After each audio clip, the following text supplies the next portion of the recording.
going on, ladies and gentlemen? Welcome to another episode of Noodle Time, episode 156. I am your host, Mark Segovia, alongside my two co-hosts, Andres and OSG. OSG, what's going on, my guy?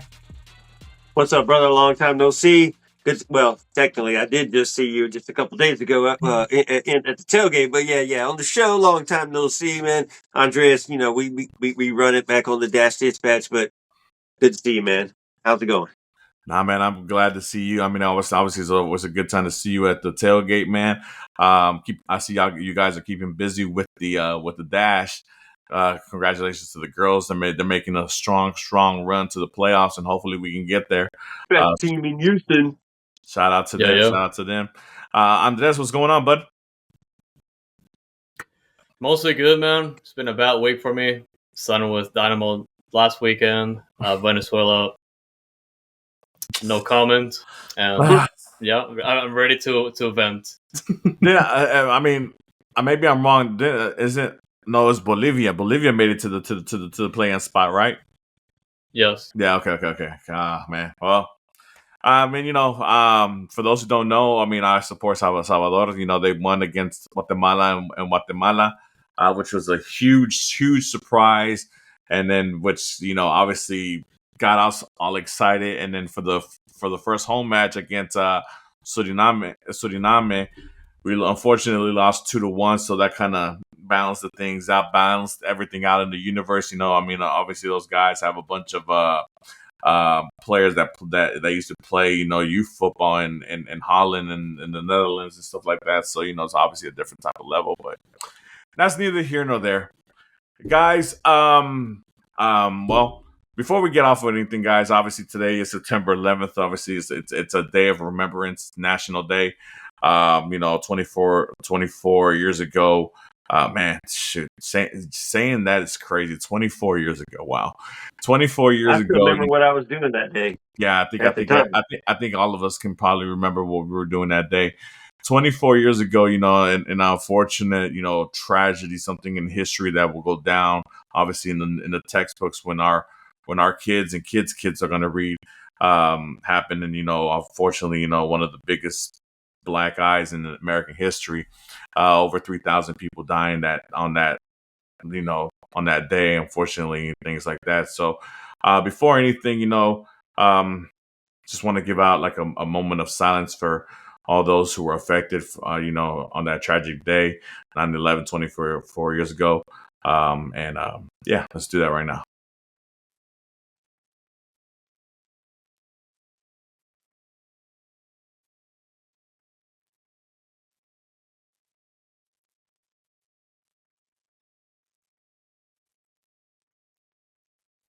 Thanks, guys. Yeah, man. Crazy day. Obviously, never forget. Guys. Obviously, it's to be said that we all have been affected by that tragedy. There's always that's kind of 6 degrees of separation that kind of connects everybody in the world and stuff like that. So obviously, I'm pretty sure all of us have some kind of story, some kind of detail, or some kind of somebody who we know closely that got affected by that. But obviously we don't forget. We pray for those who were affected by that tragedy, and and shout out to the first responders. Obviously, those guys, they put their lives on the line all the time to be there, to be our the real heroes and all that good stuff. And we salute you, and obviously all the good stuff that you guys got going on. But guys, with that being said, Houston Dynamo time. I wish I could come in here a little bit more chirpier. I mean, I am kind of chirpy, but still a chirpier in a more positive way. This past Saturday, we had the makeup match against the LA Galaxy, who are the bottom dwellers of the Western Conference table. And unfortunately for us, they're not playing like bottom feeders. A 1-1 tie, and you would think, well, I mean, you're still gaining points, you're not losing games and things of that nature. But a match at home, which in reality was a match that we really needed to really gain the 3 points, especially when you're leading for 90% of the game.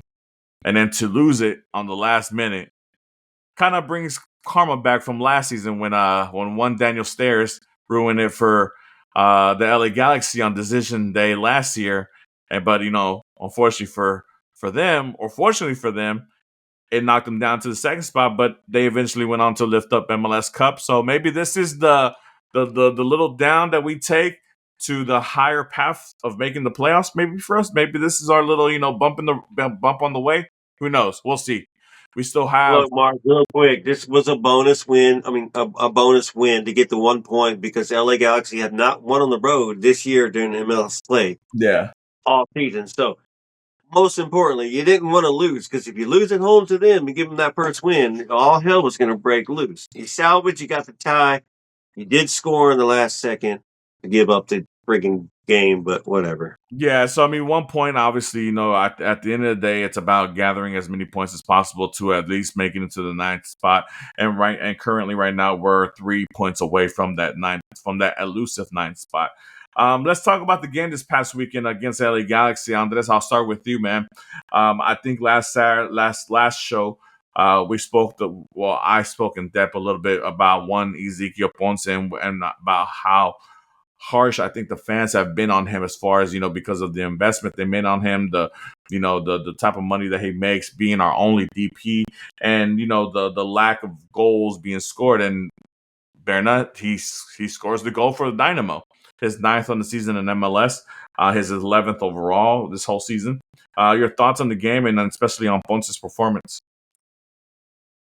For Ponce specifically, it was unfortunate that he only got 1 goal because he had the capacity to even get a hat trick that night against LA Galaxy, and you could even say that it was one of his best games of the season in terms of production and creating those type of dangerous opportunities. And that first goal was pretty good, but then I was kind of upset in a good way that he was creating all these opportunities, but unfortunately the shots kept getting saved or worse than wide. And man, I was only sad for Ponce because of that, but overall I was mostly pleased and definitely glad that he scored his 9th goal this season that time. Nice. OSG, I'll present to you the same question, man. Just your thoughts on the game overall, and then Ponce's your thoughts on Ponce, and your thoughts on Eric not being available. I mean, I thought he was going to be available for this game, and then just last minute wasn't on the match day 18. I mean, we knew he was questionable. We thought it was questionable from the week before still and from the time before. But yeah, to be not available at all, like, come on, man. What the? Now he's turning into not reliable, Mr. Guy. And he's one person that we need back there, obviously, when he plays. So, super disappointment. So we make it up. Bartlow is okay. Carlos did a good job the one time he's playing. So, you're like, okay, let's see what we got. We Marco Roos wasn't going to play. You still got no Puig. So, LA Galaxy, it's been playing better, but if you can play your game, you're all right. You got Andrade, you still got Dorsey. You got Urso replacing Reigns and then who replaced McGlynn? Holmes replaced McGlynn. So I'm like, okay, the lineup's okay. We're okay. And Ollie's still starting. We're okay. But LA Galaxy was the better team in that game, I think, throughout.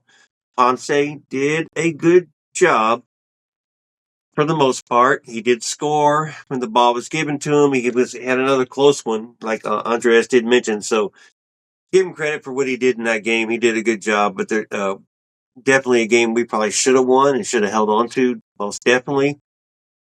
But putting in Mr. YouTube, you had a Daniel Stairs sitting on the bench. It's on the bench. Yeah, it's a tricky game, and I think I remember calling it last week a trap game because we didn't know what kind of LA Galaxy team was going to come in here as far as what players were going to be available for them, right? Because they basically played their B team, C team type of deal, right? And the thing about when people play their backups or their bench, you kind of think, oh man, it's going to be an easy win for the team that they're going against. But then again, these are players that are hungry to catch the manager's attention, to maybe gain more playing time, to showcase why they deserve to play more and things of that nature. And that's what this LA Galaxy team did, basically. Like I said, there was no Marco Royce. Obviously, Puig is out for the whole season. Gabriel Peck, but didn't come into a second half substitute. Pansel, the same thing as well. So I mean, it's one of those things where, you know, when you play a so-called inferior team on the pitch, especially at home, you know, it should be things where you should be taking more advantage. Obviously, I'm glad to see that Ponce was on the score sheet, but there's many more opportunities that they had as a team overall to score and continue putting the pressure on there, especially because at the end of the day, not only do we need to gain points, but we need to close the margin on the goal differential as well, because that could be the thing that determines whether or not we get that last spot on the table to make it into playing as well. So it's one of those things where, yeah, obviously, would have I taken a 1-0 win? Of course, obviously, right? But I mean, but we need to start focusing more on the offense and scoring and being the aggressor, you know. And regardless if we're at home or on the road, I mean, there's only 5 games left, and this is do or die, you know. Where we had, I think Andres and us we were at the 10 game mark, and we were like, well, there's 30 points available. How many points would it take to get to a playing position at that moment, right? So half of those games are gone, 15 points. And out of those 15 points, we only got 6, which is not good at all. You know, the fortunate thing about it is that the teams ahead of us, San Jose, Real Salt Lake, are not running away with that 8th or 9th spot. I'm sorry, Colorado is not running away with that 8th and 9th spot. So we're still within range as far as having the opportunity to play for the play-in spot. You know, so I guess if we're looking at things from a glass half full stance, that's one thing that we can look forward to. The fact that, you know, the 2 teams ahead of us have not run away with those 2 spots, and, you know, we still have this opportunity ahead of us with 5 games left. Now, like I said, 6 points out of 15 isn't going to do it. And with these last 15 points available, 6 points isn't going to do it, in my opinion, OSG. So I'll get with you, man. Obviously, the next game is a true 6-pointer, but out of these 15 points that are available, man, how many points do the Dynamo need to get to for sure make it be a real threat to get into this play-in spot? Well, we're 3 points behind Colorado, which is 8, and we play Colorado this weekend. First True off, so if you can go, yeah, right. You can hit it up. So, man, but can we win this game? You've been to Colorado. I went to Colorado as well, and it took Sebastian Padilla 90 minutes goal to save our butts and come out with a draw. It's a tough place to play, man. So I hope we can come out with 3, but I think we're coming out with a draw. Come home against Portland, coming out with a draw. On the road in Nashville, I'm going to give them 3 points just because the Surge are going. Come back home to San Diego, and then that's going to be a loss. And then the decision day against Sporting, man, it's probably going to be a draw. So 1, 2, 3, 5. 6 points is what I'm looking at. And you said that's not enough. So for your standpoint right now, it looks like they're not going to make it. They're going to come up just short. I don't think so, because I don't. There's nothing to believe in the team right now that can, 1, go on a run, and 2, just win games.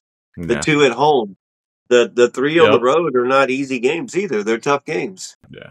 Well, yeah. I mean, you also got to think in the mindset of like San Diego, for example. Will San Diego still be in the hunt for Supporter Shield? Will they be out of it? Will it be a game that affects playoff seeding for them? Is it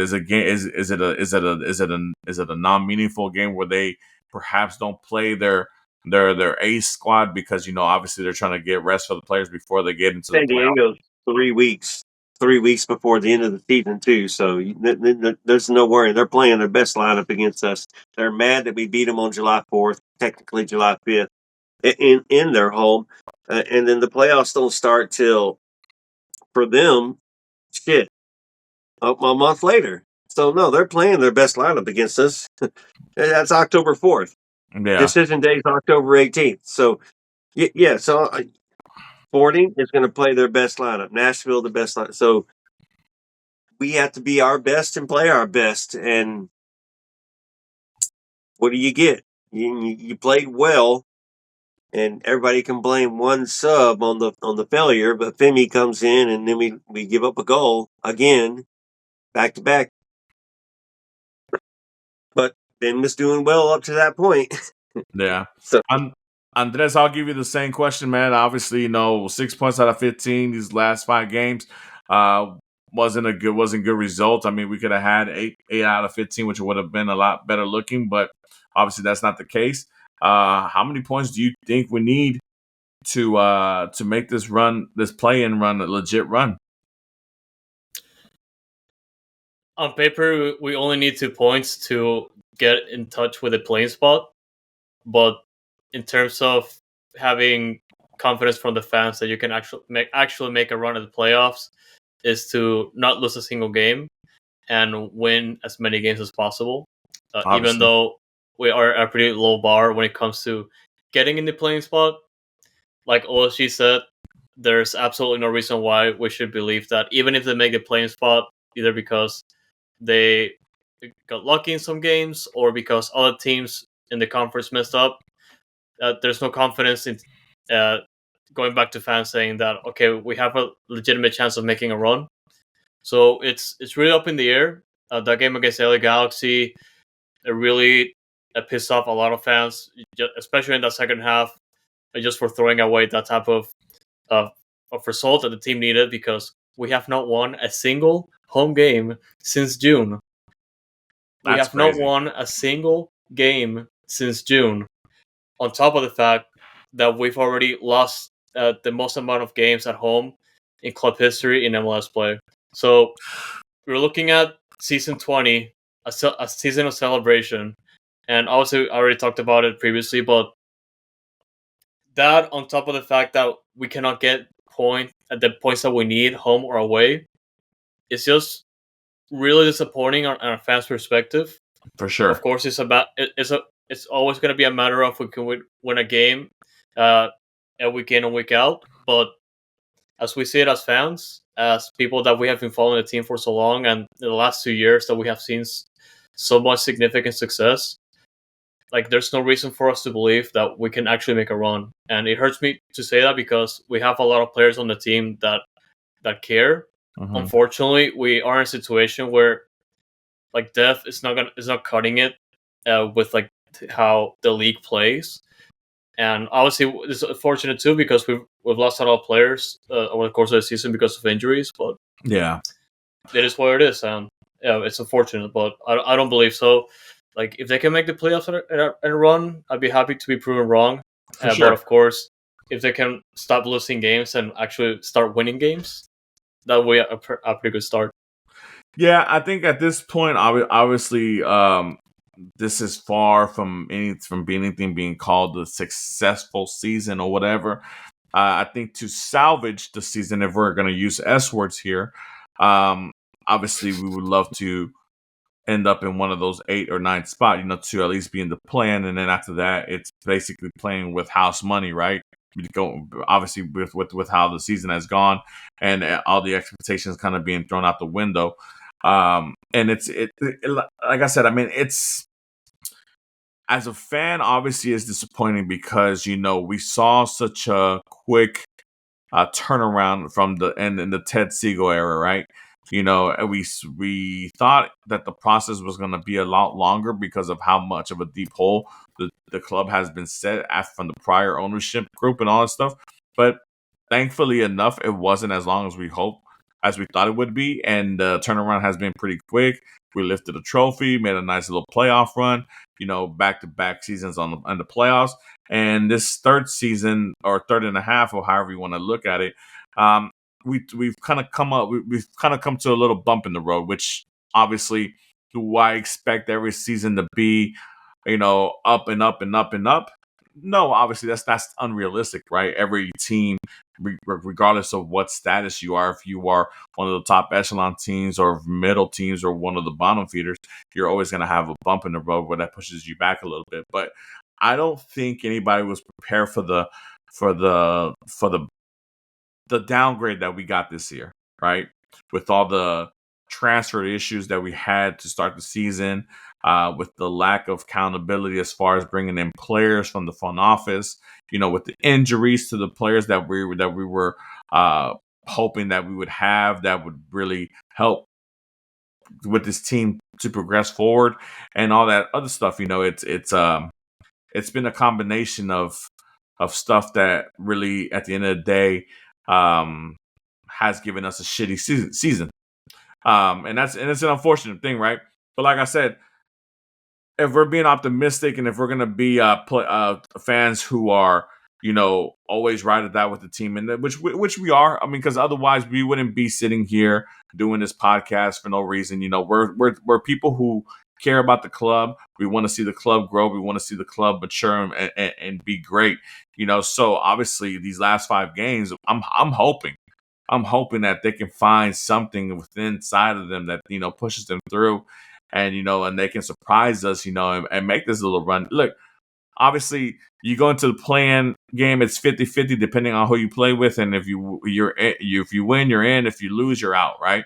And at the end of the day, maybe that's what we deserve. That's what we deserve. Okay, fine. At the end of the day, that's what we deserve. But like I said, once you make the playoffs, everything's 0-0 again. And like I said, Andres mentioned that in his comments. This season, Dynamo at home, non-existent. If we end up being the last team to go into the Western Conference, that means, hey, we're the road team. We're the road warriors. This season being the exception that we have a sorry home record, maybe we don't want to be at home for these playoffs. But again, we'll see what happens. But obviously the first true test for these guys in Orange to really make a statement of whether or not they're going to make this play-in run comes this Saturday against Colorado Rapids, who at this moment sit at the number 8 spot, 3 points ahead of the Dynamo. It's a true 6-pointer, guys. I can't really. I mean, this match, realistically speaking, this game is really the one that's either going to make or break the Dynamo for this run. Because if the Dynamo win, they're tied as far as points. Obviously, depending on the goal differential, will determine what place they're in or whatever this is and that. Obviously, we still have San Jose to deal with and stuff like that. But that's another problem we'll deal with another time. But if we lose, this really pushes us back, and now we're hoping that San Jose loses their game, and they stay in striking distance of us. And if we tie, at this point, ties are not going to help. These one pointers at this moment in time are not going to help. It's like I said, I'm always good to getting road points, and those are golden points to me and stuff like that. But at this point of the season, those golden points need to turn into 3 points. And we've been to Colorado. OSG's been to Colorado. We were there a couple of years ago. It's a tough atmosphere. Those fans show out. Those fans support that club, and they love that club. And obviously, that's a fan base that wants to see playoff soccer as well, as much as we do as well. So I expect the atmosphere to be crazy and to be wild, and to be ecstatic and to be, rowdy and to be a good atmosphere.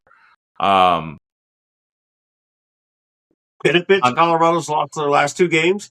Mm-hmm. They are a better home team than they are a road team. And you just mentioned we've been there, we've seen it, but we're a better road team. We're actually a 0 goal differential on the road right now. So that there's a chance. Like y'all said, better road team. And, Colorado will be fun because it gets away from home. OSG, your thoughts on the game as far as, Colorado goes? Do you think, is there any way that the Dynamo can go in there and really pull off this win and really turn around this and get a grab of that 8th or 9th spot with this win? Who is your center back next to Carlos is going to be the main question. That'll answer that. Is it Bartlow? Is it Ortiz back? Is Eric back? So who will be that center back right there? Do you have a Damian Lowe coming? Who? You have a Damian Lowe coming in. Is he back Yeah. already? He's already He back. should be back. Yeah, Yeah, the but international break should be over, so he should be Yeah, back. I think he posted on his socials he was recovering at the Dynamo facility. So you still have a Nice. Sergio Santos as well too, but neither one of them are starting. So no, who's no, your no, no. starting? Who's your starting center back duo is the big question because you have everybody else except for Reigns and McGlynn. So you expect us to at least have good opportunities, good creations. Can we finish? But who will be the defensive back? Two center backs is other. I believe we can get in there, yes, and get the win. I think we can hold them down. But the question is, who's going to be that center back? Because that's when we make the mistakes. Is when that duo is the inconsistent part of the team. So Yeah, hold it down belongs in the back. yeah. Obviously, that's the big question because obviously, I think Antonio Carlos has done a fantastic job since the time he's gotten here. Obviously, we would love to have him paired up with Eric, but I mean, obviously, that's up in the air. I'm not sure how his recovery is going or his rehab because I mean, obviously, like I said, at the end of the day, I was surprised that he wasn't available for selection last week. So it's one of those type of deals. And obviously with Damian Lowe, he had a great international break. I think he scored a goal for Jamaica. And obviously, well, center back isn't really a tough position to acclimate yourself when you're going to a new team. But I mean, then again, how much confidence does Olsen have in a new player just coming in and starting him right alongside Antonio Carlos, who himself is a fairly new player working in the system as well. So, we'll see what happens. I mean, obviously you have Obafemi, available to Bartlow, Pablo Ortiz, you know, players of that nature. I know it's G. I know, man. But hey, you only need at this moment you're playing 5 finals, one game at a Yep. time. You need for that Well, for don't that put the one in that gives up the most goals. for that one game. If Obafemi is the answer and he shuts down whoever he needs to shut down, then hey, whatever else happened in the past happened in the past. At this point in time, we need to look at this as 5 finals. One game at a time. We need everybody to have their best game this Saturday, and then next week have their best game again, and we'll go on from there and there and there. But this, I'm good with emergency. Santos starts, Damian Lowe comes in the second half, and they split halves. And that way it doesn't feel so bad you're starting one because he's only going to play a half, and you don't have to worry about 90 minutes. So maybe do that, and Carlos starts. I don't know. I'd be happy with that. well, we'll You see have experience. we'll see what You have happens. confidence.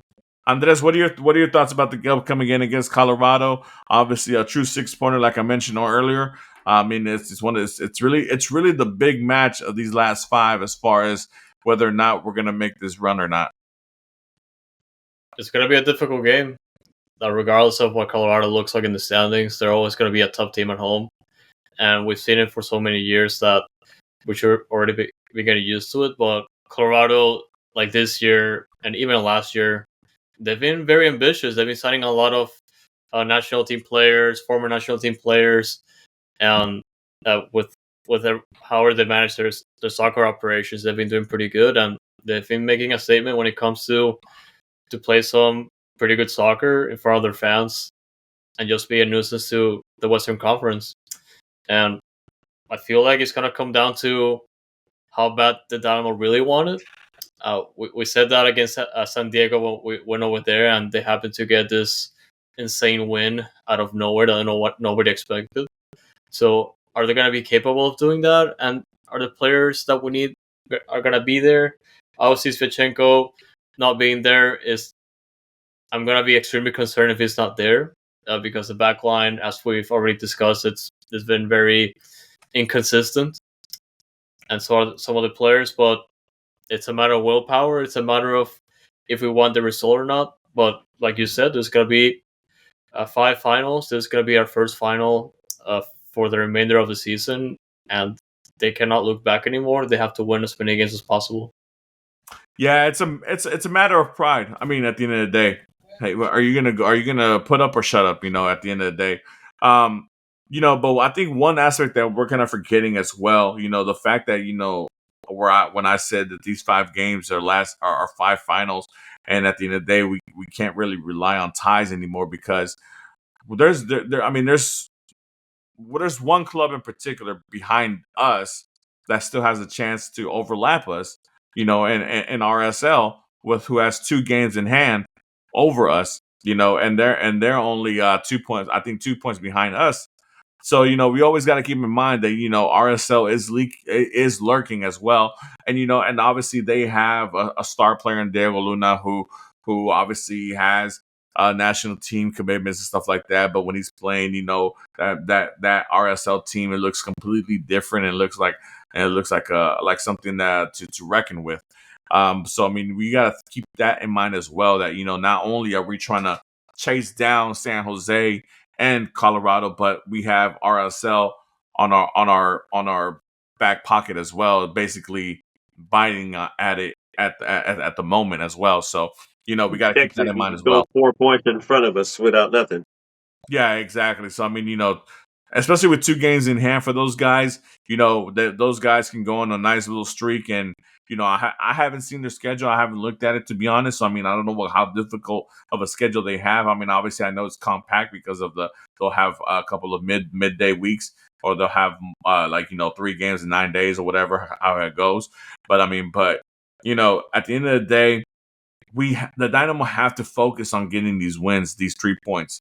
3 points, 3 points, 3 points, at the end of the day, because, not only will the 3 points help you catch Colorado in this instance, or basically tie them, but obviously if you beat them, I think the goal differential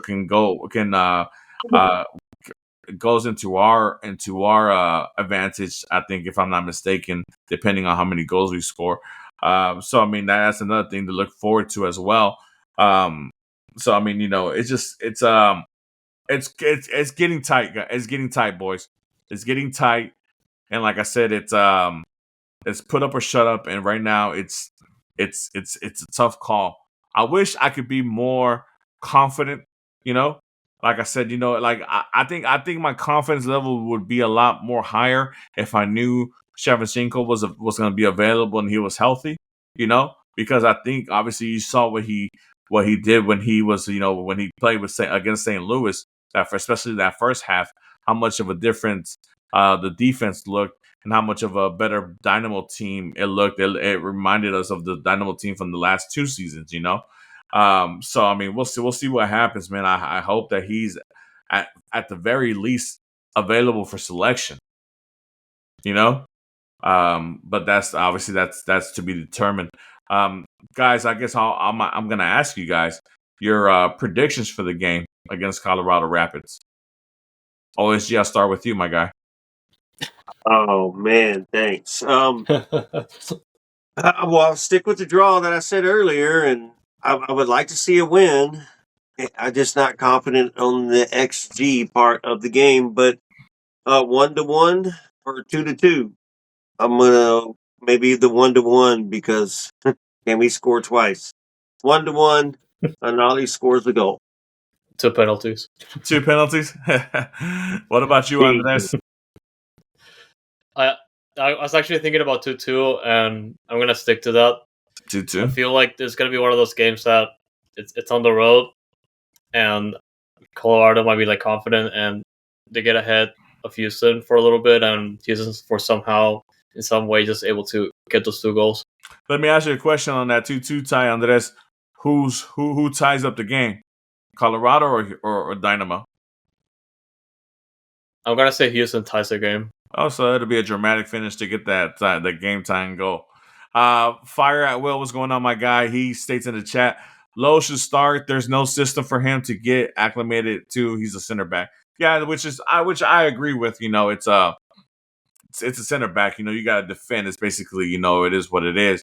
I mean, there's nothing difficult as far as, I mean, maybe yes, positioning or whatever, or knowing where you're going to be at a certain time. But I mean, but at the end of the day, center back is a center back. You play within the box, and and you do your thing against the attacking players. Who's your coach, though? Who's your coach? So you guys are going with ties. Should I make it a 3-way of ties, or should I kill the Dynamo season this Saturday, or what should I do? No, I mean you've been hitting the 6 points all show, so Yeah, you man. kind I of been mean, Yeah. heading towards a win. I mean, you know what? I'm gonna show confidence, man. I'm gonna be optimistic, and I'm gonna be confident with my boy, with these guys, man. And I'm gonna say it's gonna be a 2-1 win for Dynamo. 2-1 win, Dynamo, and obviously, I'm not. I have nothing to Here comes lead the on. Ponce goal. I have no reasoning to go with that prediction, except for a hope and a prayer. You know, maybe someone up there, is a big Dino fan and wants to see us have a little bit of happiness, for the moment being, or just kind of prolong the inevitable. But we'll see what happens. I mean, so I think 2-1 is my result. Who scores the goals? Let's go Linger and Holmes. Linger and Holmes score the goals. And we'll see what happens with that standpoint. So, like I said, if they're able to pull that off, obviously they'll be tied as far as points go, and then we'll obviously all switch over to see what's going on in the San Jose game as well, to see how those guys are doing, and hoping that those guys are losing their match as well. So that way we can Hey, Mark, and real quick, you were asking about RSL. RSL's got 8 tough games on their schedule. Mhm. They're starting at home against Sporting KC this weekend, but they have back-to-backs against LAFC the following week on Wednesday and Saturday, home and away. So Wow. back-to-back LAFC. They're hosting Austin. They're hosting Colorado later. So there's which way do we want that one to go? And then they have at Seattle on that October 11th, which is international duty. So both those teams will be missing whatever players, and then they end the season on the road on decision day against St. Louis. So they got a decent schedule ahead of them. So there's points that hopefully they'll give up for us. Just wanted to mention that real quick. Where maybe one of you can answer this question. Who does San Jose play this weekend? I can check. Yeah. You think? Let's go to pictures, man. LAFC. They host LAFC. They host LAFC. So I mean, obviously that's a pretty good match. As far as maybe it going the Dynamo's favor with LAFC. Obviously, those guys still trying to acclimate Sangmin Young into their attacking system, and all that good stuff. And we'll see what happens with that. So that looks, hopefully on paper, it looks like a good way for the Dynamo to have San Jose lose that game. And then obviously, if we're able to pull off the win in Colorado, we have a 3-way tie as far as points goes for those last 2 spots. And then obviously things can go down to goal differential. So that's why I do hesitate to remind us as fans, like, man, the wins are great, but but on top of that, we need to score goals.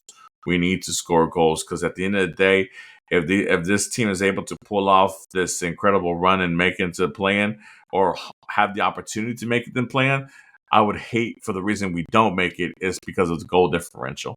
So that would be a huge, huge, huge blow to the chest, basically. So, but with that being said, guys, I mean, is there anything else that you want to? I know it's a little bit of a slow weeks, a little bit of a slow buildup. Obviously we know that Jack McGlynn is on USA men's national team duty. So is Brooklyn Reigns with the U20s. Is there anything else that you want to touch on as far as, a player or what you're expecting to see? Or, obviously we have not a handful, like 2 or 3 new players that are supposed to be acclimated to the team this upcoming week. Obviously, we mentioned the Brazilian Santos. We mentioned Damian Lowe, and I forget the other guy's name, the center, the defensive midfielder. Do you think we'll see any of those 3 guys play significant minutes this weekend, Andres? Diadia Samaseko, I hope so, man. I want to see all 3. Like, there's no reason why we shouldn't be seeing them already in a critical stretch of the season. I know we've been saying critical stretch for a while now, but in terms of numbers, I will say they're in a good place to take advantage of. Yeah. But there's pretty much nothing to lose. And I did want to mention something that happened after the game against LA Galaxy. And that was something that fans and specifically season ticket holders, with a lot of them being season ticket holders or fans since 2006, that have been felt miserable and upset and pissed at not just the result but also the turnout of the season.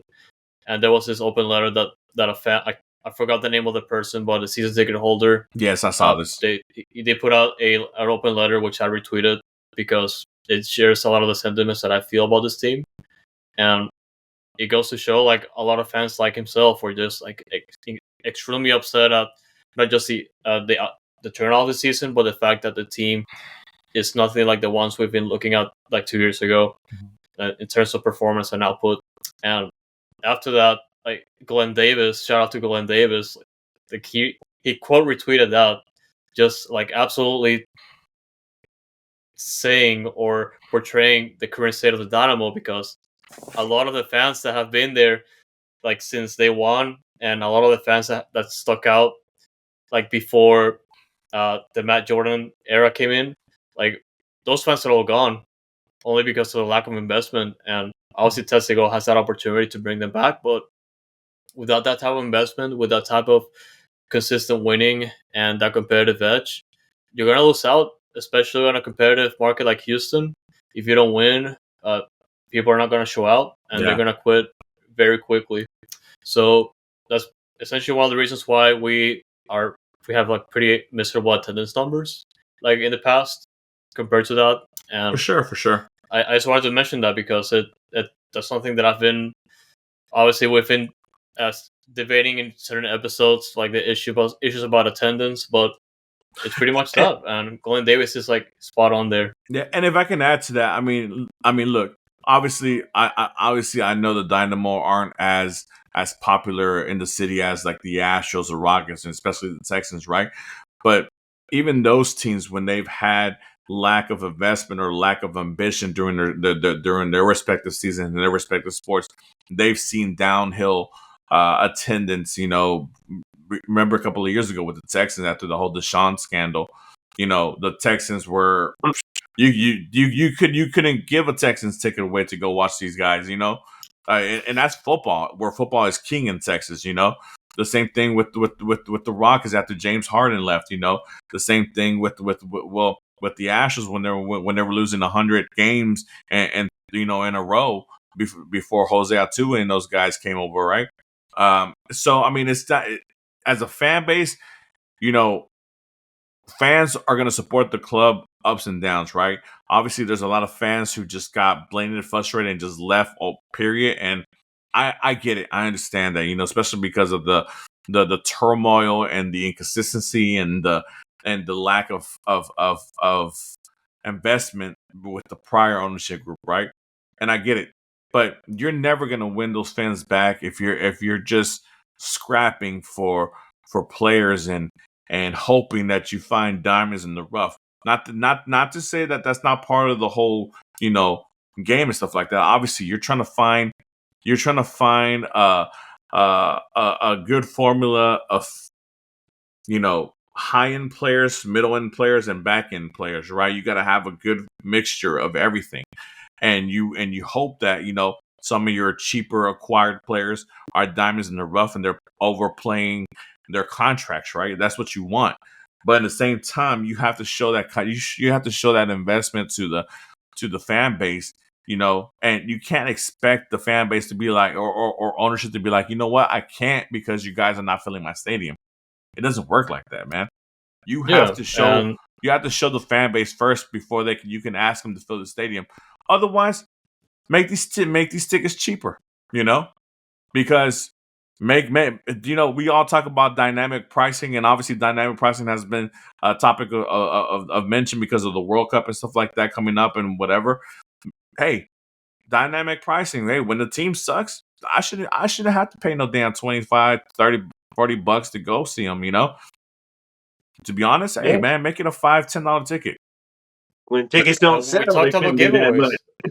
We talked about giveaways like a few episodes ago. Like, it's such an insane idea because obviously, like, even if you don't have to do it for the whole stadium, you can only do it for like the corner sections of like the upper bowl. That's fine. Because those like the missable sections, and you know what? You'll make your money back in merch, or concessions, or something else. Like what look, what happened to the 713 days?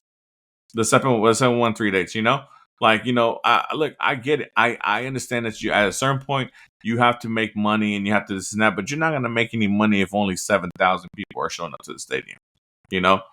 Realistically speaking, you know, I look, I know we're a soccer podcast. We're not a business podcast and this and that, but easy math. The math ain't mathing, and you're not gonna make your money back that kind of way. So you gotta get butts in seats, and you gotta give the fans an attraction. And look, we applaud you. We thank you for the last 2 years and for the U.S. Open Cup title. Like it, don't think that's not going unnoticed. But the thing is, there's levels to these things, you know. Yes, you got us out from fucking 50 feet underneath the dirt where we were with the dinosaur with the fossil fuels down there. You brought us out of that to sea level, and then we even come up a little bit. We're a little sprout. We're a little sprout now. Okay, now we're trying to grow into a healthy tree, but unfortunately, right now we're getting trampled. And that's what it is, you know.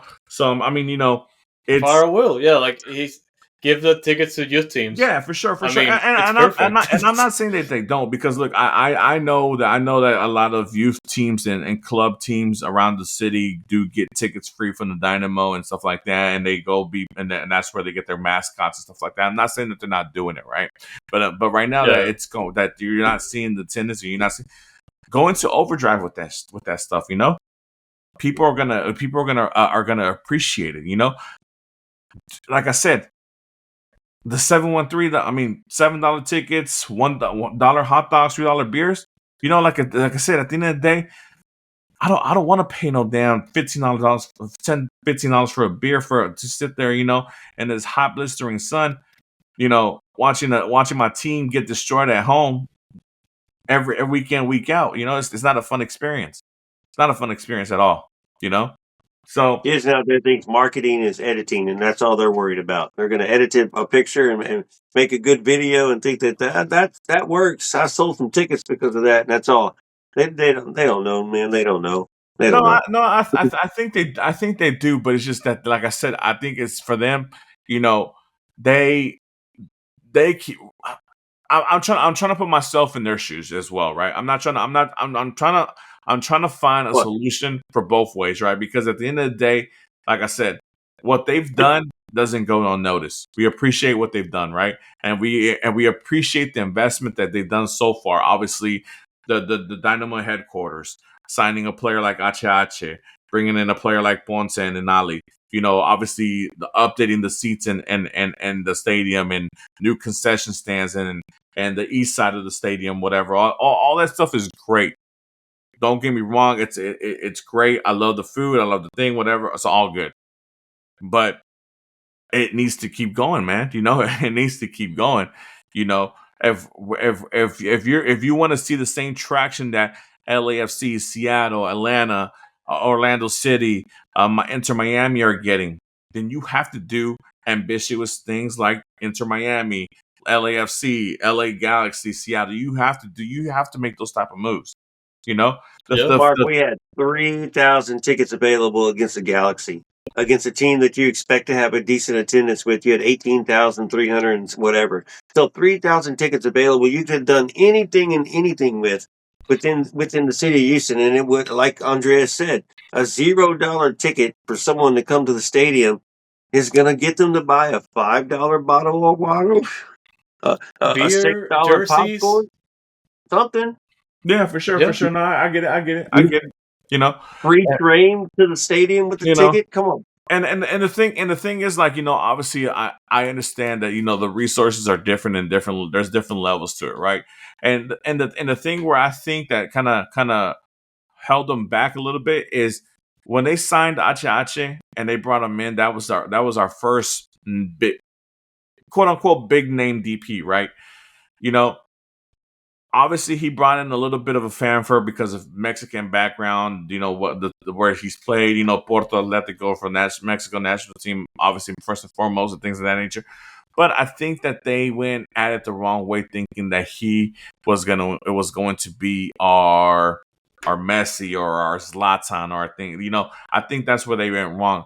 You know, what this club needs is a face of a franchise, an offensive face of the franchise. When LA Galaxy signed Zlatan, that was huge, not only for them, for the league, right? When they signed Chicharito, I mean, huge. Messi, huge. Sonny Boy with LAFC now, huge. There's talks of Griezmann maybe going to NYFC or Red Bulls, one of the New York teams. That'll be huge if that happens. Thomas Mueller to Vancouver. I mean, and we're not just talking about the coast teams. I mean, Vancouver with Mueller was able to do it. I think I mentioned a couple of shows ago. Sporting Kansas City almost signed Cristiano Ronaldo at one point. Yep. So it's just there has to be some sort of thought process and ambition to want to do something and not be scared to fail. Like just not be scared to fail. I mean, look, any kind of investment, there's always risk of failure, and if you're gonna invest in a sports club and a sports team, it's all in or nothing at the end of the day, and there's no in between. But with that being said, I mean, at the end of the day, obviously, I'm here talking about spending somebody else's money, but we do appreciate what you've done, Ted. Pat, Asher, all the guys. For the last, but obviously this season it's been we have too much PTSD, right? Of the bad Dynamo seasons and the decade of losing and stuff like that. It's just, and I don't want to go back to that. We don't want to go back to that. So, guys, I'll leave the platform open for you. I know the show's off is a little bit early, but is there anything else that you want us to talk about, or anything else that I haven't mentioned that we can? The best part about that, Mark, is the fan appreciation day with the team, and Pat and Ben and Asher were there, and them running into people and getting to talk to them. They know, and they hear the fans, and they heard the fans, and the questions were asked, and so they understand. Ben may be still a little bit more arrogant than the other two are, but I think they understand where the fans are coming from, and they hear the fans right now, and it's kind of perfect timing with the situation the team is in and holding that event at the same time. So, credit to them doing that. Yeah. But For sure. So- And shout out to Pat and Asher for showing up to the Search tailgate this past Saturday as well. They hung out with us for a little bit. I know a couple of people got pictures and were able to kind of talk one-on-one with those guys. So, Sergio asked a lot of questions. yeah, I mean, Nice. Shout out to Sergio and the Surge, and stuff like that. I mean, that guy himself, not just because we all know him personally, but think about how much time he dedicates to this club and how much efforts he's put into to create the Surge alongside his cousin and stuff like that, and to have the people who follow him and who've registered and gave up their time to create the supporting group out of nothing, and yet they want to see this tree bloom. They want to see this flower bloom. They want to see the roses they want to see the red petals, the orange petals on this rose, so, and they don't want to let that go. I mean, look, don't get me wrong, it's a great time. I love hanging out with all you guys and all that stuff, and it's great to tailgate and just catch up and all that stuff. But at the end of the day, we're all there together because we want to support this club and this team, and we want to see wins and championships and things of that nature. And are we expecting that like overnight? No, we're not dumb either. But but at the end of the day, we want to see progress, and things of that nature. And obviously, it's our job to hold the team accountable when seasons like this are happening, and we want to make sure that that we're being heard, because at the end of the day, we're the consumers, So, Andres, anything that you want to add, my guy? No, I think we covered it. Yeah, we're all pissed. Want to see the team win. I know, like, sometimes it is a down season. but obviously they have room to prove us wrong. But yeah, you just win. Yeah, it's like one legendary owner of the Oakland Raiders once said, "Just win, baby, just win. That's all you gotta do. If you Al win, Davis, yeah, the winning fixes controversial one. everything. Winning Yeah. fixes everything." So, well, with that being said, Andres, do you want to let the people know where they can reach us? Of course, the best place to watch Noodle Time, Dash Dispatch, and our Thursday night streams is Foxtrot TV right here on YouTube. I would appreciate your support as always and tuning into the episodes. Shout out to Fire Will 05 for the questions in the chat, and for everyone watching this live. We do appreciate your support, and of course everyone that's been watching our Dash content, Dynamo content. The numbers have been doing pretty good, and we do appreciate the 321 subscribers that have subscribed so far, and we do appreciate all those numbers going up. One announcement, and I do apologize for the timing of this, but I did previously announce that I was gonna do like an Albert Lace giveaway after crossing 300 subscribers, and that was like 3 months ago. So I do apologize for the delay, but yep.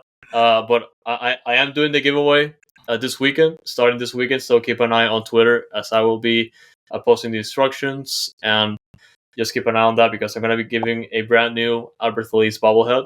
It's still in the box. It still has the packaging, and it's Albert Lace in the flesh in bobblehead form, and it's pretty good. So I'm gonna in the flesh, yeah.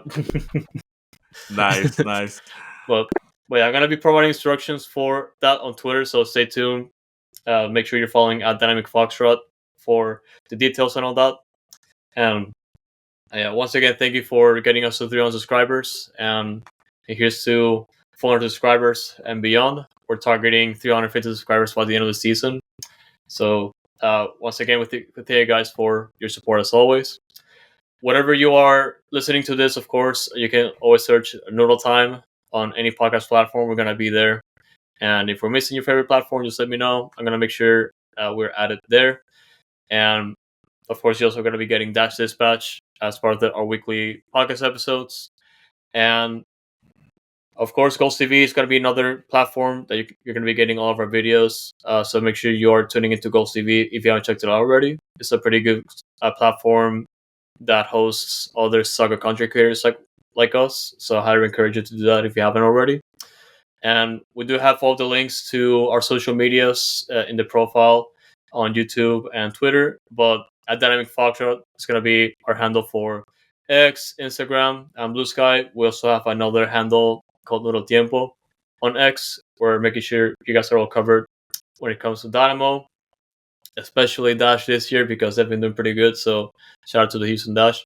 And yeah, just stay tuned, guys. And of course, our weekly Substack newsletter, where we keep you guys posted on our weekly newsletters, not just for Dynamo on Fox in the Box, but also on the Dash side with the weekly Dash Dispatch written version. So make sure you check that out.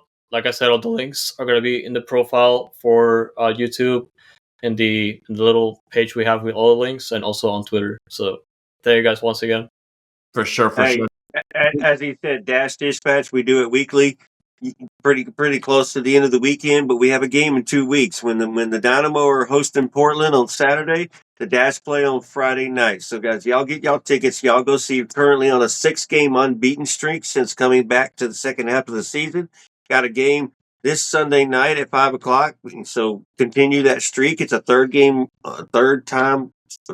straight game on the road. So can it be 7 straight and setting history, as Andreas did post the other day on Twitter? So be ready for that, y'all. Keep an eye out, and y'all just keep watching and stay tuned. We'll let you know on the dispatch. Man, I'm going to interrupt OSG for a little second, just so I can put a player here. This is going to be the player for the giveaway. So the player's name is going to be Rashid Olabiji. That's going to be the name of the player for the giveaway.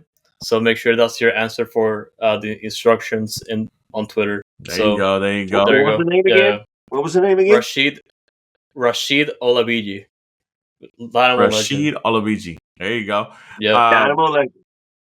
Shout out to the Dash. Shout out to OSG he does a great job with the Dash Dispatch, guys. If you haven't seen that, make sure to check out those. Make sure to check him out on that. it seems to me that Fabrice has figured it out. Yes. So that's 100%. always good to listen.